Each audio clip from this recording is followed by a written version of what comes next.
ओम नमो भगवते वासुदेवाय। जय जगन्नाथ बंधु आपण को ए सुंदर संध्यार अनेक अनेक स्वागत जनाऊँगी। हे मोर प्रिय भगवती श्रोता बंधुगण, प्राचीन चैनल तो सादर स्वागत जनाऊँगी। आज एक सुंदर संध्यार भागवत चर्चा को आपण मानक शुभ संध्या जनाऊँगी। भगवान को प्रणाम जनाऊँगी। आपण मानक प्रणाम जनाई आज एक सुंदर अवसर रे सुंदर संध्यारे आरंभ करवा श्रीमद् भागवत महापुराण षष्ठ स्कंद दशम अध्याय। आम या पूर्व शुणी जे भगवान को देवता माने प्रार्थना करिसेंती कहीं ना वृद्धासुर उत्पात रक्षा पाइबापी हत्या करने बद्ध करने से भगवान को प्रार्थना कर भगवान प्रसन्न कहते ये तुम्हें तुम वृद्धासुर को मारिबापी संकल्प कर भाविच ता पूर्ण हे। तुम्हें माने जाओ कह पाखक ना ऋषि दधीचि पाखक जाओ, सी तुमको शरीर प्रदान करेंगे। तुम्हें से शरीर जो अस्थि मिल से अस्थि विश्वकर्मा द्वारा वज्र तैयारी कर वृद्धासुर को बद्ध कर ये सब कथा कही। आसतु आज सुंदर संध्यार सुंदर समय आम ये प्रभुंकर नाम नहीं आरंभ करवा श्रीमद् भागवत महापुराण। ओम नमो भगवते नरसिंहाय नमस्ते जैसे आभर वजन दर्शन कर्माशा रंध रंधतम घस स्वाहा अभयम आत्मने भूष्ट ओं क्रम श्रीमद् भागवत ओं नारायण नमस्कृत नरं च नरोत्तमं देवं सरस्वती व्यासं ततो मुदीरयेत् मूकं करोति वाचालं पंगुलंघे दिग्रं जतकृपातमः वन्दे परमानन्दमाधवं निगमकल्पगलितं फलसुखात्मतो संयुक्तं पिबत भागवतं रसमालं मुहुरो रसिका भुवि भावुकाः। गोविंद गोविंद गोविंद पदुगलु श्रीमकरंद पान करी हेले तरिले ब्रज नारी से ब्रज नारी पयरे मन मो थाऊ निरंतरे मन मो निरंतरे थाऊ आकृष्ण बोली जीव जाऊ आकृष्ण बोली जाऊ जीव मत उधर राधा थब मत उधर राधा थब मत उधर राधा थब। हरि बोलो हरि बोलो। नंदन भगवान श्री कृष्ण की जय हो जाए। शरण प्रभु शरण प्रभु शरण हृदय सागर पितवात्वंतर्जामी जगत कल्याण हो। समस्त भल हंतु भल करंतु समस्त सुस्थ निरामय जीवन यापन करंतु समस्त शक्तिमान हंतु आपण चरणाबिंदे प्रेमपूर्ण भाव भक्ति करंतु यह प्रार्थना करुछे महाप्रभु। हे अंतर्जामी हे अंतरनाथ दीननाथ दीन बंधु आपण को प्रणाम करुछि प्रणाम करुछि प्रणाम करुछि। आसंत बंधु आसंत पुणी आपण मान को प्राचीन चैनल सादर पुणी सर स्वागत जनाऊँगी। आज एक शुभ संध्यारे ये माँ अति सुंदर भाव माँ अति निजर मन शरीर प्राण भाव ये चैनल रही प्राचीन चैनल। तांकर इच्छा थिला भगवान को प्रार्थना करिबा प्रभुंकर कथा को समस्त पाखे जनइबा। से इच्छा भगवान कौन इच्छा से जाने नहीं। भगवत स्वरूप भाव भगवान को प्रार्थना करिबा कि अपराध नुहे, कि भगवान विचारधारा कि भाव परिवर्तन हो जाऊँ। जो माँ समस्त भल चाहती दिने भी कहार मंद चिंता करना जीवन सारा 40 वर्ष धरी से समस्त सेवा कले। मेडिकल रे समस्त सेवा कले। मेडिकल प्रोफेशन हिसाब से 40 वर्ष धरी समस्त निर्विघ्न भाव निस्वार्थ भाव समस्त सेवा कर चलिए। ता सहित पर आपणार किसी ना समस्त आपणार करनी। समस्त से कौन खाइले भल लगे से कौन खाइले खाईपर मन भरी खाया दिखती। आर्थिक सहयोग भी करती परोपकार शारीरिक मानसिक सहयोग करती। निजर शक्ति समय भी दिखती अन्य मान से पाखे निजर कहीं ना पर भावना ना। समस्त मत मनुष्य कर मुझे भाव में मान सन्तान ये अनेक व्यक्ति द्वारा भल मनुष्य होती। से भली परोपकारी धर्मात्मा आज प्रभुंकर ये विचारधारा शुभ नुहे। କିନ୍ତୁ ବନ୍ଧୁ କ'ଣ କରିବା, ସେ ତ ସର୍ବଶକ୍ତିମାନ ଦୟାର ଅବତାର କହିଲେ ଅତ୍ୟୁକ୍ତି ହେବ ନାହିଁ। କିନ୍ତୁ ସର୍ବଶକ୍ତିମାନ ତାଙ୍କ ବଡ଼ ଲୋକକୁ ଉତ୍ତର ନାହିଁ ଯେଭଳି କୁହାଯାଏ, ତେଣୁ ତାଙ୍କ ପାଖକୁ ଉତ୍ତର ବା କ'ଣ ଦେଇପାରିବେ, ପ୍ରଶ୍ନ କ'ଣ ପଚାରିପାରିବେ। ଯିଏ ପରୋପକାର ଜୀବନ ସାରା କରିଛନ୍ତି ଜନ୍ମରୁ ଆଜି ପର୍ଯ୍ୟନ୍ତ 60 ବର୍ଷ ହେଲାଣି, ସେ ଜୀବନ ସାରା ଅନ୍ୟକୁ ଖାଲି ଭଲ କରିବାରେ, ଅନ୍ୟକୁ ଭଲ ଚିନ୍ତା କରିବାରେ, ଅନ୍ୟକୁ ସେବା କରିବାରେ ଯେଭଳି ବ୍ରତୀ ହୋଇଯାଇଛନ୍ତି, ପିଲାଦିନରୁ 4 ବର୍ଷ 6 ମାସରୁ ସେ ଜାଣିଛନ୍ତି, ସେ ଖରାର ପରିଶ୍ରମ କରିଛନ୍ତି। ଯେଉଁ ପିଲା କି ଛୋଟ ସମୟରେ ସମସ୍ତେ ଖେଳନ୍ତି, ବୁଲନ୍ତି, ନାଚନ୍ତି, କିନ୍ତୁ ସେ ମନେ କରିଛନ୍ତି ମୁଁ 4 ବର୍ଷ 6 ମାସ ସମୟରେ ଦୋକାନ ବିକିବାକୁ ଯାଇଥିଲି, ଶାଗ ବିକିବାକୁ ଯାଉଥିଲି, ମୋତେ ଘରେ ପଠାଇ ଦେଉଥିଲି। ସେ ସମୟରୁ ମାନେ ତାହା ଜନ୍ମ କଥା ଜାଣିନାହାନ୍ତି, କିନ୍ତୁ ଏସବୁରୁ ମନେ ପଡ଼ୁଛି ତାଙ୍କର ସବୁ କଥା। ପାଠ ପଢ଼ିଥିଲେ, ପାଠ ପଢ଼େଇଥାନ୍ତେ, କିନ୍ତୁ ପାଠ ଭଲ ପଢ଼ିଲା ନାହାନ୍ତି। କିନ୍ତୁ ଘରେ ସେଭଳି ଭାବରେ କଷ୍ଟ ପାଇ ପାଇ ଆଜି ଏଭଳି ସ୍ତରରେ ସମସ୍ତଙ୍କ ସେବା କରିବାରେ ମନୋବୃତ୍ତି, ଶାରୀରିକ ମାନସିକ ସ୍ତରରେ ସମସ୍ତଙ୍କୁ ସହଯୋଗ କରିବା, ବଳ ଦେବା, ମୁଁ ତାଙ୍କ ପାଖରେ ବଳବାନ ହେଇଛି। ମୁଁ ତାଙ୍କ ପାଖରେ କୋଭିଡ଼ରୁ ବଞ୍ଚିଛି। କୋଭିଡ଼ ସମୟରେ ମୁଁ ବି ମାନେ ଯେଉଁ ପରିସ୍ଥିତି ଥିଲା, ସେଭଳି ସମୟ ପରିସ୍ଥିତି ଭିତରେ ମୁଁ ମେଡ଼ିକାଲ ଯାଇଥିଲି, ନିଶ୍ଚିତ ଭାବେ ଚାଲି ଯାଇଥାନ୍ତି, କିନ୍ତୁ ସେ ମୋତେ କୋଳେଇଛନ୍ତି, କୋଳରେ ବସେଇଛନ୍ତି। ସମସ୍ତେ ଘୃଣା କରନ୍ତି, ଛୁଆନ୍ତିନି କୋଭିଡ଼ ପେସେଣ୍ଟକୁ, କିନ୍ତୁ ସେ କୋଭିଡ଼ ପେସେଣ୍ଟ ଭାବେ ଦେଖିନାହାନ୍ତି, ମୋତେ ବଞ୍ଚେଇଛନ୍ତି। ସେ କୋଳେଇଛନ୍ତି ବୋଲି ଆଜି ମୁଁ ବଞ୍ଚିଛି, ଆପଣମାନେ କଥା କହୁଛି। ସେହି ପରମ ପୂଜ୍ୟ ପରମ ବନ୍ଦନୀୟ ସେ ମା' ମୋର, କିନ୍ତୁ ବନ୍ଦନା କଲେ ବି ଅତ୍ୟୁକ୍ତି ମାନେ ସରିବ ନାହିଁ। ତାଙ୍କର ଋଣ ଏତେ ଋଣ ଯେ ମୁଁ ସୁଝି ପାରିବି ନାହିଁ। ଏତେ ମୋର ସେବା କରିଛନ୍ତି, ଏତେ ମୋର ମାନେ ଆର୍ଥିକ ଦୃଷ୍ଟିରୁ, ମାନସିକ ଦୃଷ୍ଟିରୁ, ଶାରୀରିକ ଦୃଷ୍ଟିରୁ ମାନେ ଶକ୍ତି ଦେଇଛନ୍ତି। ସେଭଳି ମାଆଙ୍କୁ ଅନୁରୋଧ କରି ପ୍ରଣାମ ଜଣାଉଛି।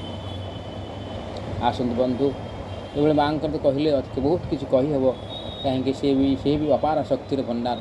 ଭଗବାନ ଆଜି ସେଭଳି ଭାବରେ କିଭଳି ଦେଇଛନ୍ତି ଯେ କଥା କହିବା ପାଇଁ ବି ତାଙ୍କ ପାଖରେ ନିଜକୁ ସମର୍ଥ ହେଉନାହାନ୍ତି।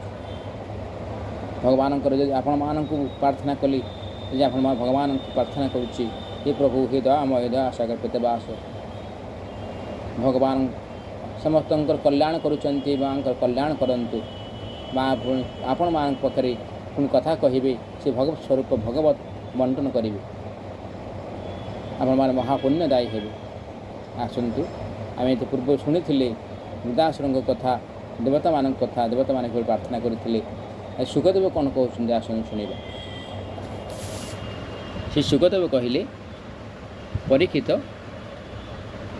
ଅଥର୍ବବେଦୀ ମହର୍ଷି ଦଧିଚି ଏପରି ନିଶ୍ଚୟ କରି ନିଜକୁ ପରମ ବ୍ରହ୍ମ ପରମାତ୍ମାଙ୍କଠାରେ ଲୀନ କରାଇ ତାଙ୍କ ସ୍ଥୂଳ ଶରୀରକୁ ତ୍ୟାଗ କରିଦେଲେ। ତାଙ୍କ ଇନ୍ଦ୍ରିୟ, ପ୍ରାଣ, ମନ ଓ ବୁଦ୍ଧି ସଂଯତ ଏବଂ ଦୃଷ୍ଟି ତତ୍ତ୍ୱମୟ ହୋଇ ତାଙ୍କର ସମସ୍ତ ବନ୍ଧନ ଫିଟି ଯାଇଥିଲା। ତେଣୁ ସେ ଭଗବାନଠାରେ ସ୍ଥିତ ହୋଇ ଯାଇଥିବାରୁ ଶରୀର ତ୍ୟାଗ କଥା ତାଙ୍କୁ ଜଣାଗଲା ନାହିଁ। ତେଣୁ ଭଗବାନଙ୍କର ଶାନ୍ତି ଲାଭ କରି ଭଗବାନଙ୍କର ଶକ୍ତି ଲାଭ କରି ଇନ୍ଦ୍ରଙ୍କର ବଳ ପୌରୁଷ ଉନ୍ନତ ହୋଇଗଲା। ଦେଖନ୍ତୁ କିଭଳି ଭାବରେ ବିଶ୍ୱରୂପ ଥିଲେ ନିରପରାଧ। ତଟାଙ୍କର ପୁତ୍ର ବ୍ରାହ୍ମଣ ଦେବ ତଟାଙ୍କ ପୁତ୍ର ଥିଲେ ବିଶ୍ୱରୂପ। ବିଶ୍ୱରୂପଙ୍କୁ ମାରିଦେଲେ, କିଏ ମାରିଦେଲେ? ଇନ୍ଦ୍ରଦେବ ମାରିଦେଲେ ଅନ୍ୟ ଭାବରେ।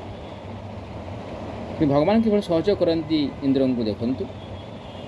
ତାଙ୍କ ଦ୍ୱାରା ଇନ୍ଦ୍ର ବିଶ୍ୱରୂପଙ୍କୁ ମାରିଦେଲା ପରେ ପିତା ତ୍ୱଷ୍ଟା ରାଗି ଯାଇ ଯଜ୍ଞ କଲେ। ସେ ଯଜ୍ଞରୁ ଉତ୍ପନ୍ନ ହେଲେ ବୃତାସୁର। ସେ ଇନ୍ଦ୍ରର ଶତ୍ରୁ ପାଇଁ ଯଜ୍ଞ କଲେ। ଇନ୍ଦ୍ର ଶତ୍ରୁ ବାହାରିଲେ ବୃତାସୁର। ବୃତାସୁର ଯାଇ ଦେବତାମାନଙ୍କୁ, ଇନ୍ଦ୍ରମାନଙ୍କୁ ଯୁଦ୍ଧ କଲେ। ଇନ୍ଦ୍ରମାନେ ପରାସ୍ତ ହୋଇ, ଦେବତାମାନେ ପରାସ୍ତ ହୋଇ ଚାଲିଗଲେ, ଭଗବାନଙ୍କ ଶରଣ ନେଲେ। ଭଗବାନଙ୍କୁ ଅଭୟ ପ୍ରଦାନ କରିଦେଲେ। ତା ସହିତ ଦଧିଚିଙ୍କ ଶରୀର ତ୍ୟାଗ କରିବା ପାଇଁ ଦେଲେ। ଦଧି ଶରୀର ତ୍ୟାଗ କଲେ। ଏଭଳି ଭାବରେ କିଭଳି ଭାବେ ଇନ୍ଦ୍ର ତାଙ୍କର ସ୍ୱାର୍ଥ ଭାବରେ ନିଜକୁ ପରିଚିତ କରିଛନ୍ତି। ସ୍ୱାର୍ଥ ପାଇଁ ଅନ୍ୟକୁ ଜୀବନ ଦାନ କରିବାକୁ ପଡ଼ୁଛି। ଋଷି ଦଧିଚିଙ୍କ ଅଥର୍ବବେଦୀ ଦଧିଚି ଏଭଳି ଭାବେ ଦେଖନ୍ତୁ। ଏହି ଭଗବାନଙ୍କର ଲୀଳା ଖେଳା, ପ୍ରଭୁଙ୍କର ଇଚ୍ଛା କ'ଣ ସେ ଜାଣନ୍ତି। ତେଣୁ ଯେତେବେଳେ ବିଶ୍ୱକର୍ମା, ଯେତେବେଳେ ଦଧିଚିଙ୍କ ଶରୀର ତ୍ୟାଗ ହୋଇଗଲା, से जो शरीर त्याग है कौन है ना भगवान शक्ति से निहित रहीगला। तेणुक इंद्रंकर पौरुष उन्नति लाभ कला। विश्वकर्मा दधीची हस्तर वज्र निर्माण करदे धारण कर देवेंद्र ऐरावत आरोहण कलु अन्य देवगण प्रस्तुत हो गले। देवता और श्रेष्ठ मुनि ऋषि माने इंद्रंकर स्तुति कले और त्रिलोक को हर्षित कराइले। स्वयं रुद्रदेव क्रोधित हो अनंत काल उपरे आक्रमण कला सदृशता दृश्यमान है। वृतासुर मध्य दैत्य सेनापति विशाल सेना सह आक्रमण प्रस्तुत थिला। बर्तमान चलुवा भविष्य मनंतर प्रथम चतुर्जुगे त्रेतायुग से आरंभ होता है। उक्त समय देवता दैत्यों सह यही भयंकर संग्राम होता से त्रेतायुग आरंभ होता है। से देवराज इंद्र हस्तर वज्र धारण करी रुद्र वसु आदित्य अश्विनी कुमार पितृगण मरुतगण अग्निसाध्यगण और विश्वदेवांक सह निज निज कांति शोभित होते। दूतासरादि दैत्य माने आड़ को माड़ी आसुवा देवगण को लक्ष्य करी अतिरुष्ट हो गले। नमुची शंबर अनर्वा दिमूर्धा ऋषभ अंबर हयग्रीव शंकुशिरा विप्रचिति अयमुख पुलोमा मुसफर्वा प्रहेति हेति उत्कल सुमाली माली आदि हजार हजार दैत्य दानव यक्ष राक्षस माने स्वर्ण वेशभूषा तथा साजसज्जार सुयोजित होई देवराजंकर सेना को आक्रमण आग को बढ़िबारे बाधा देले। सेतेबेले देवतांकर सेना मृत्यु ठारे मध्य अजय थे। अहंकारी असुर माने सिंहनाद करी अति सावधान सह देवसेना प्रहार करने को लगे। पुणे गदा परिघ बाण प्रास मुद्गर तुमर शूल फारसा खंडा शतग्नि मुसुंडी आदि अस्त्रशस्त्र व्यवहार करी देवता चारिट आक्रमण कले। गुडुके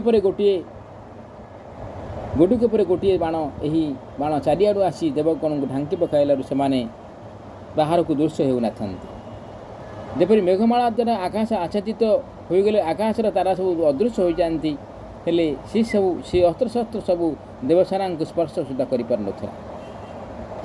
निज हस्त कौशल द्वारा शून्य से सबको काटी टेक्टिक कर देउथिले। असुरंकर अस्त्रशस्त्र समाप्त हो गलारू सेमाने देवगण उपर पहाड़ खंड वृक्ष पथर वर्षण करने को लगे। मात्र देवता माने पूर्व भली ताकू काटी पकाइले। वृतासुर अनुजाई असुर माने देखले जे असंख्य अस्त्रशस्त्र वृक्ष पहाड़ खंड मान देवगण शरीर आघात देवारे असफल होने सकुशल चिट्टिचंती तेणु से भयभीत हो गले। देवता मैंने देवता पराजित करने उद्देश्य जी प्रयत्न कले ताहा सब निष्फल हो जाए। ता ठीक से जेपरी श्रीकृष्ण द्वारा सुरक्षित भक्तों क्षुद्र दुष्ट मनुष्यंकर कठोर और अमंगलमय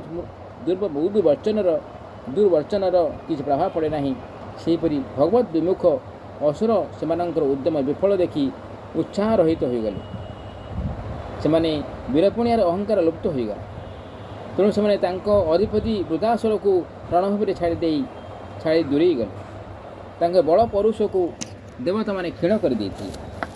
निजर अनुजाई असुर माने भयभीत हो एणे तेणे पलाइबार देखि धीर वीर वृतासुर हसी हसी कहला, वीरशरमणि वृत समोपयोगी विरोचित बाणी विप्रचिति नमुची पुलमा मय अनर्व संबर आदि दैत्यों को संबोधन करी कहला, हे असुर माने पलायन न करी मो कथा शुण। जे जन्म होइछि से दिन न दिन अवश्य मरिब। जगत विधाता मृत्यु जगत विधाता मृत्यु छाड़ पाइबार उपाय बताई नाहंती। ए परिस्थिति यदि मृत्यु द्वारा स्वर्ग व यश मिलू था तेबे क्यों बुद्धिमान से मृत्यु को अंगीकार न करिब। संसार दुई प्रकार मृत्यु परम दुर्लभ तथा श्रेष्ठ अटे। योगी पुरुष निज प्राण को वश करी ब्रह्मचिंतन थाई शरत्याग योगी पुरुष निज प्राण को वश करी ब्रह्मचिंतन थाई शर त्याग से गोटे और अन्यटी है ଯୁଦ୍ଧଭୂମିରେ ପଶ୍ଚାତମୁଖ ନ ହୋଇ ସେନାଙ୍କ ଆଗରେ ରହି ଯୁଦ୍ଧ କରୁଥିବା ଅବସରରେ ମୃତ୍ୟୁବରଣ କରିବା। ଦୁଇଟି କଥା କହିଲେ ଯେ ମୃତ୍ୟୁକୁ ଆମ ମୃତ୍ୟୁ ତ ଆସିବ, କିନ୍ତୁ ସ୍ୱର୍ଗ ଓ ଯଶ ମିଳୁଥିବା ମୃତ୍ୟୁ ତା କିଭଳି ଭାବରେ ନା ଜଣେ ଯୋଗୀ ପୁରୁଷ କ'ଣ କରେ ନା ଭଗବାନଙ୍କୁ ବ୍ରହ୍ମଚିନ୍ତନ ଥାଏ ସ୍ୱର ତ୍ୟାଗ କରିଦେଲେ ସେ କ'ଣ ଭଗବାନଙ୍କ ଚରଣରେ ପାଇଯାଏ, ସ୍ୱର୍ଗ ଲାଭ କରେ। ଆଉ ଅନ୍ୟଟି ହେଲା ଯେଉଁ ଯୁଦ୍ଧ ଭୂମିରେ ଯାଇ ଯୁଦ୍ଧ କରୁଛନ୍ତି ସେ ପଛକୁ ନ ଫେରି ଯୁଦ୍ଧ କରିବ, ସେନା ଆଗରେ ଯୁଦ୍ଧ କରୁଥିବା ଅବସର ଯଦି ମୃତ୍ୟୁବରଣ କରିଥାଏ ତାହେଲେ ମଧ୍ୟ ସ୍ୱର୍ଗ ପ୍ରାପ୍ତ ହୁଏ। ତେଣୁ ଏଥିରେ କୌଣସି ଦ୍ୱିମତ ନାହିଁ। ତେଣୁ ଅସୁରମାନଙ୍କୁ କହୁଛନ୍ତି, ହେ ଅସୁରମାନେ ତୁମେ ପଳାୟନ ନ କରି ଯୁଦ୍ଧ କର, ନିଶ୍ଚିତ ତୁମର ଜୟ ଲାଭ କରିବ, ନଚେତ ସ୍ୱର୍ଗ ପ୍ରାପ୍ତ ହେବ। ଏ କଥା କହି ଦେଖନ୍ତୁ, ବୁଦାସୁର ସେ ଜଣେ ବିଷ୍ଣୁଙ୍କର ଅଂଶ ବିଶେଷ ଥିଲେ ମଧ୍ୟ ତାଙ୍କ ପାଖରେ କେତେଭଳି ଭାବରେ ଭକ୍ତି ଭାବନା, କିଭଳି ଭାବରେ ତ୍ୟାଗ ଭାବନା, କିଭଳି ଭାବରେ ଦାମ୍ଭିକତା, କିଭଳି ଭାବରେ ନିଜର ପୌରୁଷ ବିରାଜମାନର ଶକ୍ତି ଦେଖାଇଛନ୍ତି, ଯାହାକି ଇନ୍ଦ୍ରଦେବଙ୍କ ପାଖରେ ନାହିଁ। ସେ କୌଶଳ କୁଟିଳତା ଭାବରେ ଯୁଦ୍ଧ କରିବା ପାଇଁ ଚାହାନ୍ତି। ଆସନ୍ତୁ ବନ୍ଧୁ, ପ୍ରଭୁଙ୍କୁ ଏଠି ବିରାମ ଦେବା। ଆସନ୍ତାକାଲି ପୁଣି ଏକ ଶୁଭ ସନ୍ଧ୍ୟାରେ ଆରମ୍ଭ କରିବା ଶ୍ରୀମଦ୍ ଭାଗବତ ମହାପୁରାଣ ଅତି ସୁନ୍ଦର ଭାବରେ ପ୍ରାଞ୍ଜଳ ଭାବ। ଇତି ଶ୍ରୀମଦ୍ ଭାଗବତ ମହାପୁରାଣେ ପାରମାଞ୍ଚଂ ସଂହିତାଂ ବାୟାସିକ୍ୟାଂ ଷଷ୍ଠ ସ୍କନ୍ଧେ ନାମ ଦଶମ ଅଧ୍ୟାୟ। ଏଇଠି ରଖୁଛି ବନ୍ଧୁ, ପୁଣି ଆସନ୍ତାକାଲି ଆପଣମାନଙ୍କୁ ଆମନ୍ତ୍ରଣ ରହିଲା। ଆସନ୍ତା ପୁଣି ଦେଖା ହେବ, ପୁଣି କଥା ହେବା। ତାହା ଦେଲେ ଆମକୁ ଶାନ୍ତି ଲାଗିବ। ଯଦି କିଛି ଭୁଲ ଥାଏ କ୍ଷମା କରିବେ, ଯଦି କିଛି କହିବାର ଅଛି କମେଣ୍ଟ କରିପାରିବେ, ସେୟାର କରିପାରିବେ, ସବସ୍କ୍ରାଇବ୍ କରିପାରିବେ। ଏହା ହିଁ ଆପଣଙ୍କ ପାଖରେ ବିନତି କରୁଛି। ରହୁଛି, ନମସ୍କାର।